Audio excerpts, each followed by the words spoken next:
What's up, guys? This is Manoj Bhuptani. I welcome you all on behalf of the Ideopedia world. So, guys, this is the sixth video presentation relating to the chapter Capital Markets. We already presented 5 of our presentations solely dedicating the topics of capital markets. In this presentation, I'll be covering more of some topics relating to capital markets. Certainly, I do believe that you guys are regularly revising your topics time and again, because that will ensure your success at CA final. So it's a wonderful day outside and we are all ready to go. So are you ready? Perfect, guys, all set to go. We'll begin our presentation with the first topic of the day, and that will be global depository receipts. So like this question has already been asked in CA final examination, May 1996, 2003, 2004 and November 2008. So it's like a kind of hot topic as far as the theory is concerned for CA final examination. So do keep a good eye while I make you understand this topic. So perfect, guys. So a GDR, a global depository receipt, is a negotiable instrument kind of a thing. It's a negotiable certificate that represents a company's publicly traded equity shares. So that's how it can be said. A GDR is a negotiable certificate that represents a company's one or more publicly traded, listed in stock and exchange, maybe like that, or to be a publicly traded, going to be listed on a stock exchange soon, equity shares. So that's how we can say about it's a negotiable kind of certificate that represents a company's publicly traded equity shares. A GDR is denominated in foreign currency term. In most of the cases, generally, the GDRs are denominated either in US dollars or euro. Issue of GDRs creates equity shares for the issuing company. So with that, I can say that the equity shares comprising each GDR are denominated in local currency of the issuing company. For example, a GDR issued at maybe like $50 may comprise of 2 equity shares with a par value of ₹10 each. So that could be a case, right? Perfect. So equity shares are registered in the name of an intermediary abroad, which is called Overseas Depository Bank. For example, say Bank of Switzerland. Okay. So the share certificates are delivered to another intermediary, which is called the Domestic Custodian Bank. For example, let's say Punjab National Bank of India, who acts as an agent of the Overseas Depository Bank in India.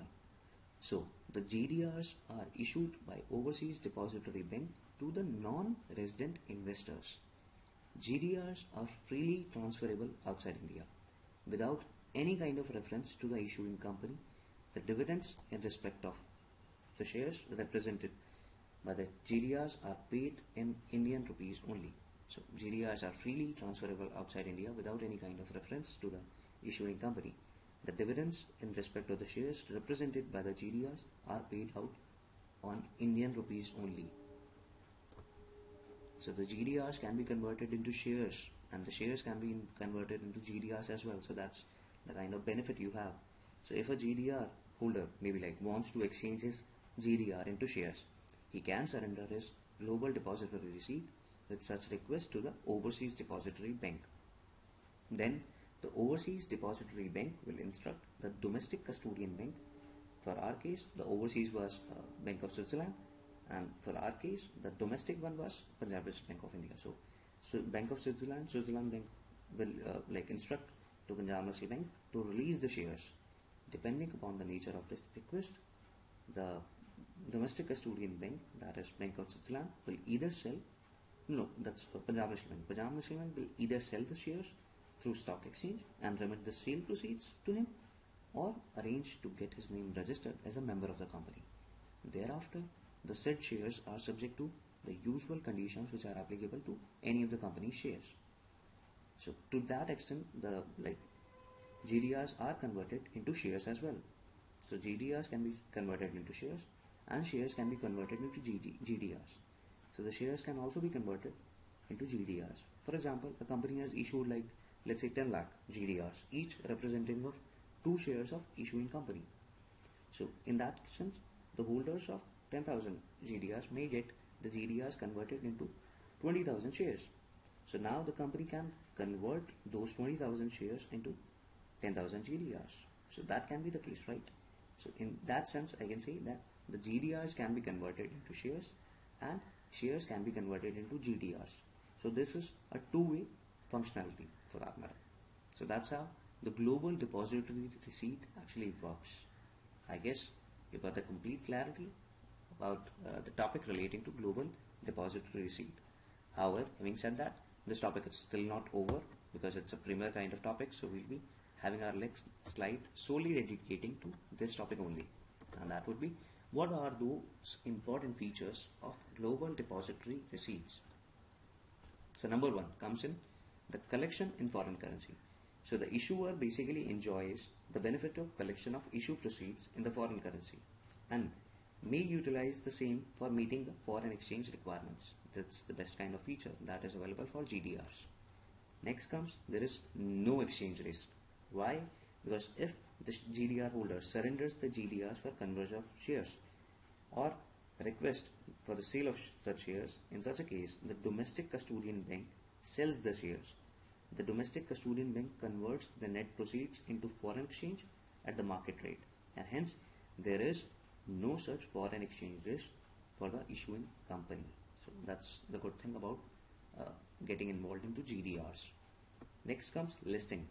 Most of the GDRs of the Indian companies are listed at Luxembourg. So you get like international kind of listing, guys. Woohoo, yippee, wow. Next comes lock-in period. So lock-in period. Lock-in period is usually in case of GDRs that is for 45 days. That is 45 days after the allotment. The GDR holder can get it converted into shares. Marketing. That's the fifth added advantage feature for that matter. Marketing of GDRs is usually done by the underwriters by organizing the road shows, which are presentations made to the potential investors. And the last comes no voting rights. So the GDRs does not entitle any kind of holder to any voting rights. So there is no fear of loss of management control for the issuing company. So that's the important kind of features which are involving in global depository receipts. So that's about the features. Okay, won't you guys be interested in hearing about the benefits, right? Perfect, you'll be interested. So what's the benefit to the investors in such a cases? So first comes benefit of diversification. Investors gain the benefit of diversification.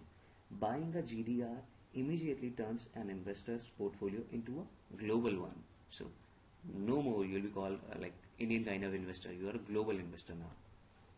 Next comes transferability.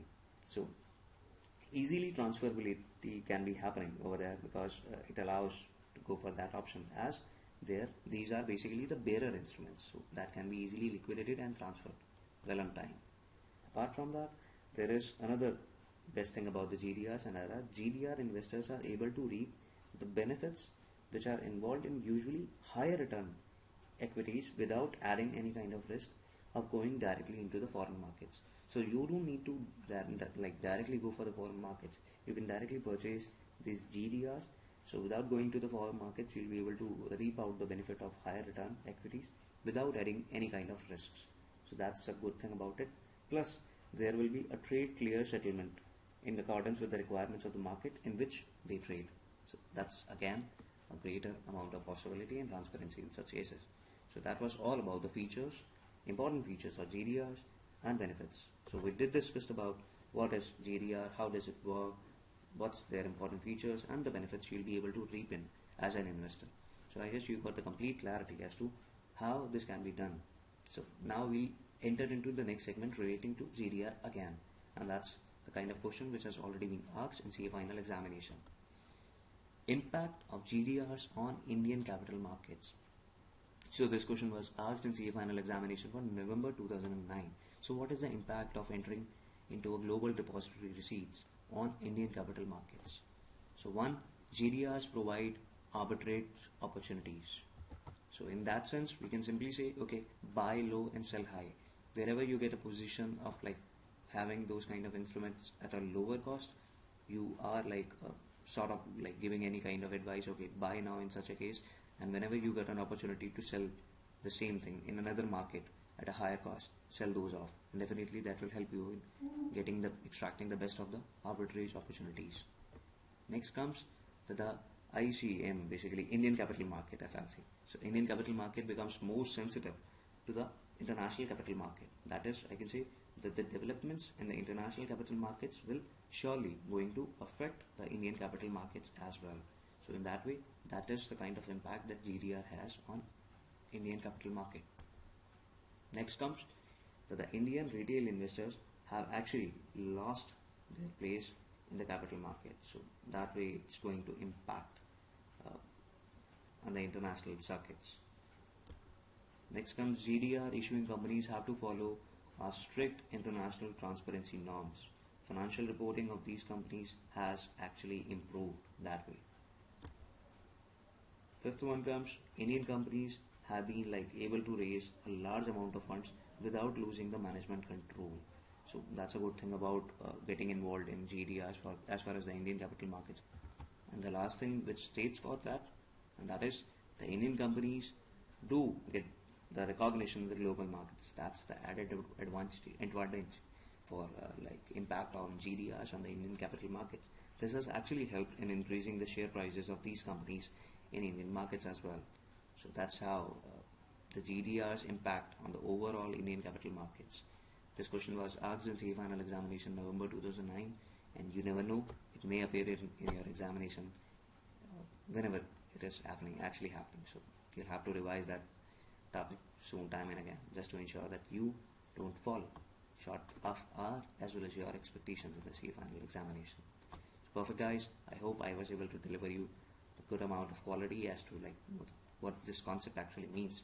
So now that was all about GDR, its impact, its benefit, its features. Now let's move on to our last topic of the day, that is for this presentation, American Depository Receipts. So this question was asked in CA final examination for November 96 and November 2002.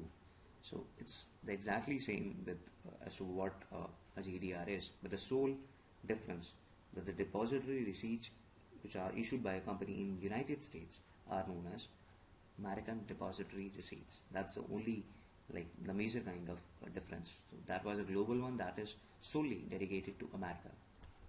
So the depository receipts which are issued by a company in US are known as American Depository Receipts. The ADRs must be listed in some US stock exchanges. Such receipts have to be issued in accordance with the provisions which are stipulated by Securities and Exchange Commission of USA. Not many companies have gone for this option, ADRs issued, because they are not fully geared to meet the strict requirement of Securities and Exchange Commission of USA. Plus, there is a cost of the cost of issuing ADRs is quite high, quite hefty, guys. It's like a premier kind of instrument which is being issued. And the third thing, US is the most litigious market in the world. So that's again a kind of problem, because the kind of compliance, the kind of strict norms, the kind of transparency which is being maintained in US, that's exceptionally well, and certainly one has to go for these kind of haphazard procedures over there just to ensure that they don't fall into any kind of suit or litigations later on. So that's again a kind of discouragement for the companies, though it's a good thing for the investors. But as far as the companies are concerned, they are usually getting demotivated and discouraged while getting their ADRs issued in the US market.